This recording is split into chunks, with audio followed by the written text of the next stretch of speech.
Good morning sir. Thank you.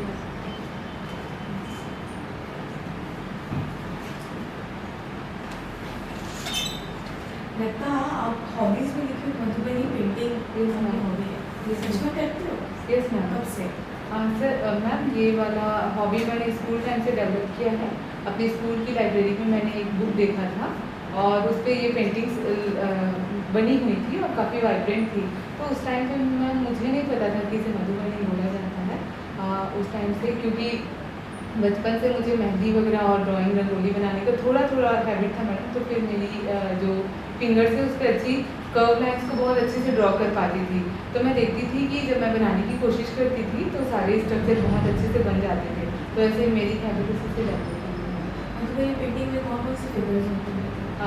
Ma'am एक fish होता है, देन ट्री होते हैं और अपने जो हिंदू के गॉड गॉडेस जैसे कि गणेशा एंड जो भी कृष्ण जी, राधा जी, इस तरीके की। और मैडम सूर्य को भी और घास के मैदान, ऐसे बहुत सारी प्राकृतिक चीज़ों को उसमें दर्शाया जाता है। बालोद जिले के 5 पर्यटन स्थल के नाम हैं।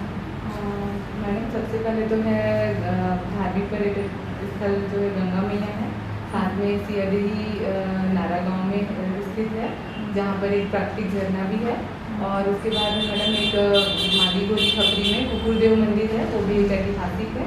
और साथ में एक कपिलेश्वर मंदिर है जो प्रॉपर बालोद में स्थित है। और मैडम साथ में तांदुला बांध में जो प्राकृतिक पर्यटन स्थल है। तांदुला नदी का उद्गम कहाँ से होता है? मैडम ये भानु प्रतापपुर के पहाड़ी से इसका उद्गम माना जाता है। कौन सी पहाड़ी? मैडम ये सॉरी मैडम, ये पहाड़ी नहीं है, ये भानु प्रतापपुर उच्च भूमि इस तरीके का वर्णन मिलता है जो कांकेर जिले के उत्तर में स्थित है। और उच्च भूमि से ही तांदुला नदी का उद्गम है। तीजन भाई जी के बारे में बताओ। सॉरी मैम, तीजन भाई जी। तीजन भाई जी मैम, तीजन भाई जी हैं जो बनवानी के लिए प्रसिद्ध हैं और उनको पद्मश्री पुरस्कार भी मिला हुआ है। वे दुर्ग जिले से संबंध रखती हैं और सिर्फ पद्मश्री मिला है? पद्म विभूषण तक के मिल चुका है मैडम, पद्म भूषण पद्म विभूषण तक। कौन से लेवल मिला है? सॉरी मैडम, इसका नॉलेज नहीं है। और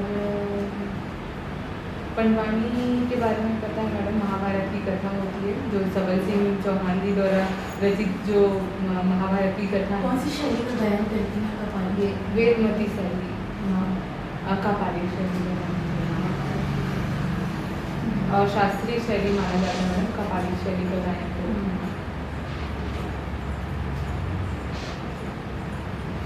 सलीम प्रसाद अग्रवाल के बारे में?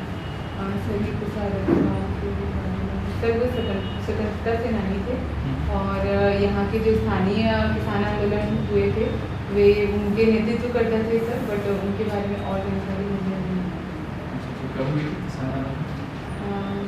सर इसके बारे में मुझे जानकारी नहीं है सर। ये आंदोलन का उद्देश्य क्या था? Sorry sir. इसका उद्देश्य उन्होंने आंदोलन क्यों किया था? सर ये जंगल सत्याग्रह के समय का भाग, जंगल सत्याग्रह जब 1930 में जो चल रहा था, ये किसान आंदोलन था जो उसी का भाग था। और किसानों ने मतलब अंग्रेजों ने उस टाइम पे कुछ प्रतिबंध लगाए हुए थे, उसके खिलाफ ये आंदोलन किसानों द्वारा किया गया डोंडी के सिद्ध। केपी भाई बघेल जी का नाम सुना? Sorry madam. रानी चौबीस?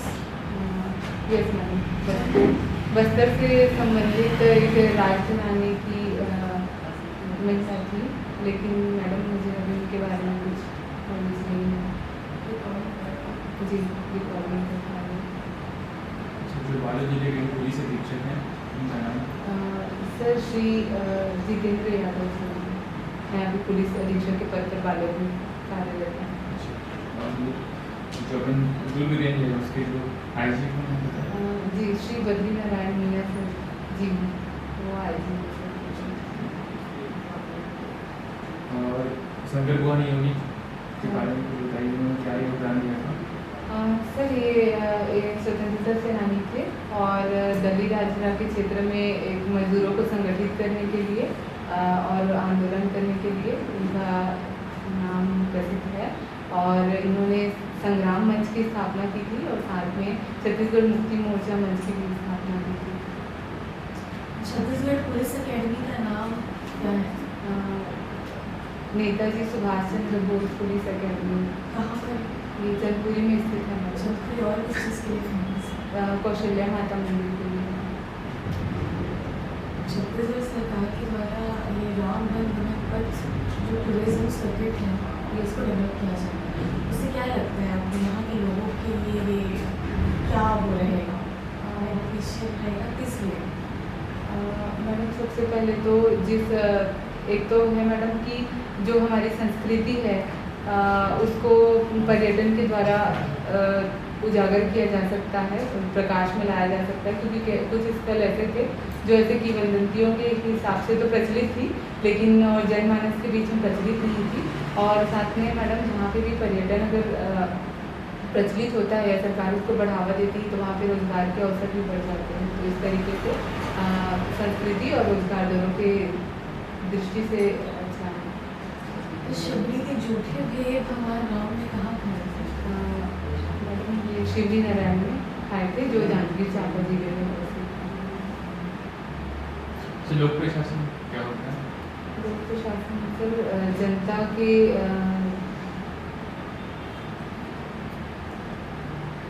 सर लोक प्रशासन दैट मीन्स जनता को जो सुविधाएं होती है, सॉरी सर तो ठीक है, प्रशासन से क्या समझते हैं? प्रशासन से हाँ। सॉरी सर ठीक है, आपने एम किया है लोक प्रशासन में, तो आप पुलिस जैसे आप पुलिस डिपार्टमेंट में आपका सिलेक्शन हो जाता है तो फिर आप किस तरीके से उसका यूज करेंगे? सर लोक प्रशासन का मुख्य कार्य है सर जनता के बीच में रह के जनता को सुविधाएं उपलब्ध करवाना, उनकी सुरक्षा करना। किस टाइप की सुविधाएं? जैसे सर जैसे कि लोक प्रशासन का अर्थ है सर कि जो उनकी उन्नति के लिए जो बुनियादी आवश्यकताएं जैसे शिक्षा, स्वास्थ्य, पेयजल, इन सब का लोक प्रशासन ध्यान रखती है।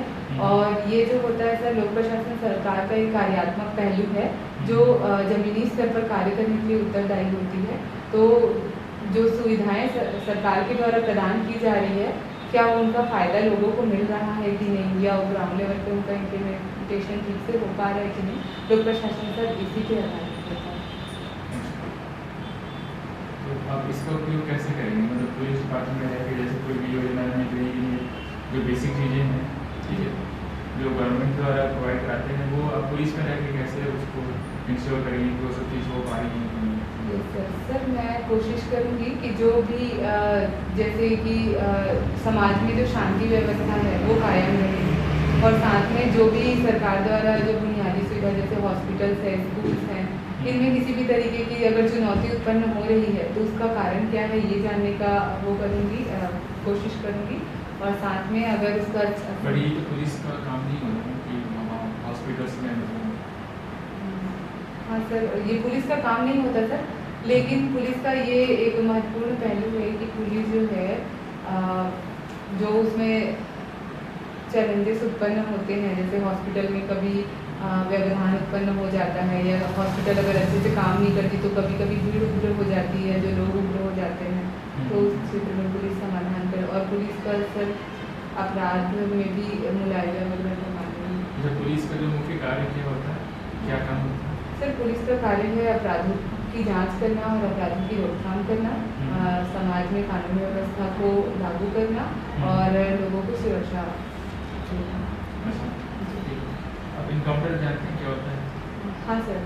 उसके बारे में बताइए, मतलब इनकाउंटर आपके हिसाब से मतलब सही है कि गलत है? सर एक दो प्रकार की परिस्थितियां हो सकती है कि एनकाउंटर सर एक विशेष परिस्थिति के लिए, अगर हम किसी सामान्य परिस्थिति में जूझ रहे हैं तो वहाँ पे मैं एनकाउंटर को सही नहीं मानती हूँ। जैसे कि कोई भीड़ है, भीड़ ने पुलिस पे हमला किया है तो सबसे पहले पुलिस उस पर एनकाउंटर का मतलब होता है सर बल प्रयोग के द्वारा अपराधी को रोकना, या फिर आप कहीं फंस गए हैं तो फिर बल प्रयोग करना वहाँ पर।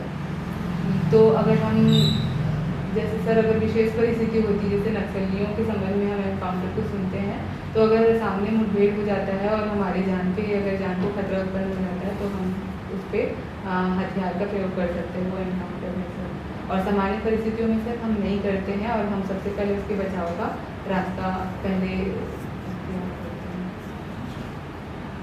मान लीजिए आपने किसी बस्तर क्षेत्र में आपकी पोस्टिंग हो रही है, आपने किसी नक्सली को पकड़ लिया तो क्या करेंगे? मतलब उसको सीधे गोली वोली मार देंगे या फिर गिरफ्तार करेंगे? नहीं सर, पुलिस का कार्य है सर अपराधियों को पकड़ना, और गोली मारना उसका सॉल्यूशन नहीं है। और उसको पकड़ के हम न्यायालय में प्रस्तुत करेंगे और उसके बाद अगर सजा की जो कार्रवाई होगी वो न्यायालय द्वारा की जाएगी। अच्छा, और उसके काम वाले सपोर्ट करके बोल रहे हैं कि वो मतलब यहाँ हमारे बीच का है और इंसान की नक्सली नहीं है, तो आप कैसे उनको मतलब कि समझाएंगे? नहीं ये तो नक्सली वैसा है सर तो सबसे बोलने के लिए यही का इंसान है, नक्सली नहीं है, मना कर रहे हैं लोग और आपका विरोध कर रहे हैं कि उसको छोड़ दो ऐसा करें। सर तो सबसे पहले मैं उनको बातचीत करके समझाऊंगी और साथ में मैं हेडक्वार्टर में भी इन्फॉर्म कर दूंगी कि जो हमने जो कार्रवाई की है उसमें नक्सली होने की सूचना हमको मिली थी, उसके तहत की है। और साथ में एक अपना बल भी तैयार रखूंगी सर कि अगर कोई अप्रिय स्थिति उत्पन्न ना हो। और साथ में सबसे पहले तो मेरा ये रहेगा कि उसको ग्रामीणों को समझाइश दूँ, और नहीं अगर वो मानते हैं तो फिर बल प्रयोग के द्वारा जैसे भी आगे की कार्रवाई होती है वो किया जाएगा, मतलब बैरिकेडेड करके भीड़ को रोककर या फिर गांव के कुछ प्रमुख लोगों को समझाकर इस तरीके से मैं कार्रवाई करूँगी। अच्छा, किरण बेदी के बारे में आपने? सॉरी सर, किरण बेदी के बारे में नहीं सर।